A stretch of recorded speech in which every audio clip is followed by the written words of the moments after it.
UPSC की PT की परीक्षाएं जो हैं प्रश्न पत्र वायरल होने की वजह से जो है रद्द करनी पड़ी। ऐसे में 6 लाख से ज़्यादा जो छात्र हैं जिनका भविष्य अधर में अटक गया है उनको अब क्या करना चाहिए, इस पर बात करने के लिए हमारे साथ दो बेहद खास मेहमान हैं। प्रोफेशनल आईएएस नाम से वैसे बच्चों को पढ़ाते हैं जो कि बीपीएससी यूपीएससी जैसी परीक्षाओं की तैयारियां करते हैं। एक तो बहुत जो खबरें आई वो मतलब बड़े अपने आप में इस तरह का था कि जो स्टूडेंट्स थे जो बहुत दूर दूर से आए थे जिन्होंने बहुत मेहनत की थी उनके लिए शॉकिंग था। लेकिन क्योंकि अब परीक्षा रद्द हो गई है और अब खबर ये सामने आ रही है कि शायद जून या जुलाई में परीक्षा ली जा सकती है, उन छात्रों को क्या करना चाहिए? देखिए, एक एग्ज़ाम का कैंसिल हो जाना किसी भी अभ्यर्थी के लिए एक बहुत बड़ा नुकसान होता है। अभ्यर्थी के साथ साथ सभी लोगों को इसमें परेशानी हुई है।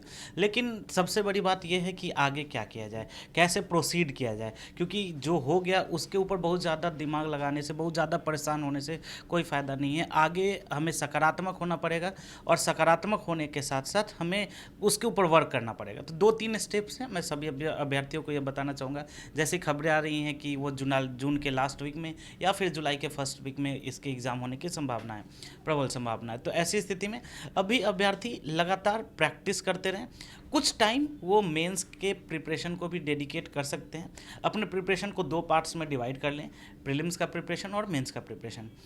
कुछ टाइम एटलीस्ट 4 to 5 आवर्स का जो समय है, ड्यूरेशन है, वो लोग वो सारे अभ्यर्थी वो मेंस के प्रिपरेशन में दे सकते हैं और टाइम आप प्रीलिम्स के प्रिपरेशन में लगे रहें। जो आपने पहले से अपने सोर्सेज पढ़े हैं उन सोर्सेज के ऊपर फिर से रिलाई करें, फिर से उसको थोड़ा रिवाइज करें। अभी एग्ज़ाम हुआ तो सबसे सकारात्मक तो ये चीज़ पता चल गया कि एक बार आपकी क्या क्या कमियां हैं। एग्ज़ाम में जो भी अभ्यर्थी बैठे हैं उनको ये तो जरूर पता चल गया होगा कि किस टॉपिक में कमी रही है, तो उन टॉपिक्स को निकालें और उन टॉपिक्स को बार बार रिवाइज करें। जैसे कि कई सारे अभ्यर्थियों के हमारे पास कॉल्स आए कि उनका पॉलिटी सेक्शन में कुछ प्रॉब्लम आ रहा था, ज्योग्राफी सेक्शन में कुछ प्रॉब्लम आ रहा था।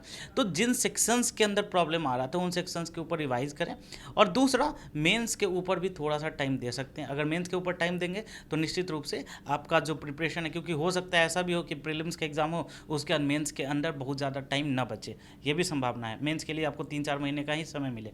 तो ऐसी स्थिति में अगर पहले से मेंस का कुछ टॉपिक रिवाइज नहीं होगा, मेंस का कुछ टॉपिक नहीं तैयार रहेगा तो मुश्किल हो सकती है। इसलिए दोनों को साइमल्टेनियसली लेकर चलें, बेहतर होगा किसी भी अभ्यर्थी। खबर ये भी सामने आ रही है क्योंकि जिस तरीके से प्रश्न पत्र वायरल हुआ उसके बाद अब बोर्ड जो है यूपीएससी पैटर्न को फॉलो करने की बात कर रहा है। कह रहा है कि जो बहुत सारे बदलाव ऐसे हो सकते हैं जो यूपीएससी तर्ज के हैं। तो क्या बिहार जैसे राज्य के अंदर के जो बच्चे हैं क्या उनके ऊपर कोई प्रेशर आएगा अगर जो तरीका है परीक्षा लेने का अगर उसमें बदलाव होता है तो? देखिए, थोड़ा बहुत बदलाव होगा तो थोड़ा सा प्रेशर तो आ ही जाता है, लेकिन एक रियल एस्पिरेंट की बात करें तो वो जब सिविल सर्विसेज की प्रिपरेशन करता है तो यूपीएससी को भी ध्यान में रख के प्रिपरेशन करता है। तो मोर और लेस थोड़ी बहुत टेंशन तो होगी, लेकिन जिन्होंने अच्छे से प्रिपरेशन किया है शुरू से उनको कोई परेशानी नहीं आने वाली है। अगर बात करें आयोग की तो आयोग अब तैयारी करेगा अपने हिसाब से, मतलब कि फिर से वक्त पे परीक्षाएं हो, रिज़ल्ट वक्त पर आए। लेकिन बड़ी बात यह है कि किन बातों का ख्याल रखना चाहिए मतलब आयोग को भी कि कम से कम, क्योंकि बिहार जैसे राज्य में जहां पर 6 लाख से ज़्यादा लोग बीपीएससी की परीक्षा में बैठ रहे हों वहां पर अगर इस तरह घटना होती है तो सबके लिए शॉकिंग हो जाता है। तो आयोग को किन बातों का ख्याल रखना चाहिए, क्योंकि आप लोगों ने भी तमाम खबरों को देखा होगा, लगा होगा कि नहीं कहाँ पे लैकिंग हुई, किन चीज़ों को देखना चाहिए और क्या जो केंद्र बनाए जाते हैं क्या केंद्रों को चुनने के वक्त में या जिनकी ड्यूटी वहाँ पर लगाई जा रही है उस पर भी विशेष ध्यान देने की ज़रूरत है? बिल्कुल, निश्चित रूप से अगर इस प्रकार की कोई भी घटना हुई है तो वो सभी के लिए शॉकिंग होता है, सिर्फ हमारे लिए या अभ्यर्थियों के लिए ही नहीं, और आयोग के लिए भी ये बहुत बड़ी शॉकिंग न्यूज़ है। तो आयोग को ये ध्यान रखना चाहिए साथ आगे के समय में कि किसी प्रकार से इस प्रकार से प्रश्नों का वितरण किया जाए, इस प्रकार से चीज़ें ऑर्गेनाइज की जाए कि इस प्रकार की घटनाएं फिर से दोहराई न जाए, क्योंकि इससे बहुत सारे अभ्यर्थियों को बहुत मुश्किलों का सामना करना पड़ता है। एक छोटा सा रिकमेंडेशन कहिए या फिर एक छोटी सी बात जो मैं अपने तरफ से कहना चाहूँगा कि जो अभ्यर्थियों को इतना दूर दूर सेंटर मिलता है उससे काफ़ी मुश्किलों का सामना करना पड़ता है। ऐसी स्थिति में ये भी किया जा सकता है कि जैसे कि आप उसी जगह पे सेंटर नहीं रखें लेकिन दूसरे डिस्ट्रिक्ट में, आसपास के डिस्ट्रिक्ट्स में सेंटर दे सकते हैं। जैसे मान लीजिए कि पटना है तो पटना के अभ्यर्थियों को ये जरूरी नहीं कि उसको अररिया ही सेंटर दिया जाए, उसके आसपास के डिस्ट्रिक्ट्स में भी जहानाबाद गया यहाँ पर भी सेंटर दिया जा सकता है। तो अगर इन बातों का थोड़ा आयोग ध्यान रखे तो अभ्यर्थियों के लिए भी आसान होगा और आयोग के लिए भी थोड़ा सा बेहतर होगा। ये बहुत कोई टफ वर्क है नहीं,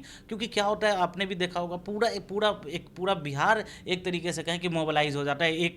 कोई अररिया के अभ्यर्थी जो हैं वो आपको जहानाबाद में एग्ज़ाम दे रहे हैं, कोई जहानाबाद के अभ्यर्थी कहीं और जाकर एग्ज़ाम दे रहे हैं, पूरा एकदम एक पूरा रश हो जाता है रोड पे।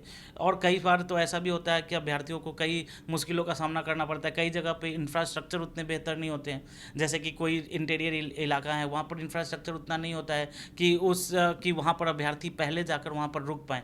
तो इन सभी चीज़ों का अगर ध्यान दें तो अभ्यर्थियों के लिए बेहतर होगा, ये मैं थोड़ा सा कहना चाहूँगा। एक आखिरी सवाल सर ये कि जो स्टूडेंट्स मतलब जिन्होंने तैयारी की साल भर और जिनका एग्ज़ाम हुआ, अब उनका एग्ज़ाम तो कैंसिल हो गया, वो एक ऑलरेडी ट्रॉमा में होंगे, अब उनके पास वक्त फिर से उनको एक वक्त मिला है करीब 1-1.5 महीने का मान के चलिए, तो इन 1.5 महीनों में क्या सिलेबस जो प्रश्न पत्र आएंगे क्या वो भी पूरी तरीके से बदल जाएगा, क्या बच्चों को अपडेट रहना पड़ेगा, और इन 1.5 महीनों में मतलब क्या जो पुरानी चीज़ें थी वो आगे काम आने वाली हैं या फिर अब नई तरीके से सब कुछ करना पड़ेगा? देखिए ज़्यादा कुछ तो चेंज नहीं होगा, लेकिन एक जहाँ पे एक पोर्शन है करंट अफेयर्स का, तो जो इस बार प्रश्न पूछे गए थे करंट अफेयर्स के वो मोर और लेस आपको जुलाई तक पूछे गए थे।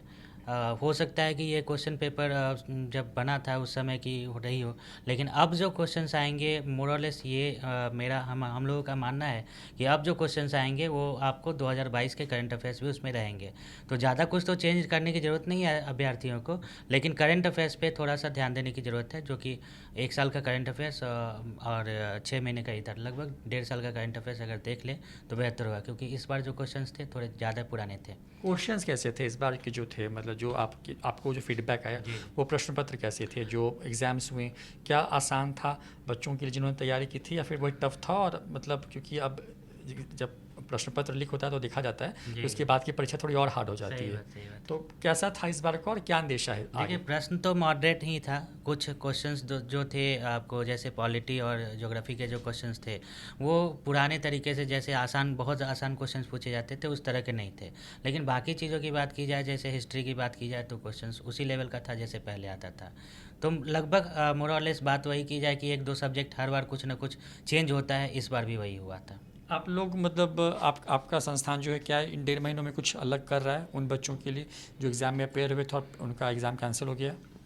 निश्चित रूप से हम लोग जो हमारे स्टूडेंट्स हैं उनको बुलाएंगे और उनके लिए फिर से स्पेशल क्लासेज या टेस्ट वगैरह जो हैं वो रेगुलर तरीके से हम लोग कराते रहेंगे। कुछ इंपॉर्टेंट टेक अवे है इस एग्ज़ाम के बाद जो कि अभ्यर्थियों को करना पड़ेगा, जैसे कि कुछ क्वेश्चंस ऐसे हुए हैं जो कि कॉन्सेप्चुअल पूछे गए हैं। पहले मैक्सिमम क्वेश्चंस फैक्चुअल थे, लेकिन इस बार कुछ क्वेश्चंस जो हैं वो ज़्यादा कॉन्सेप्चुअल का जो परसेंटेज है वो बढ़ा है। दूसरा, यूपीएससी पैटर्न पे क्वेश्चंस काफ़ी कम पहले पूछे जाते थे, बिल्कुल नगण्य होता था।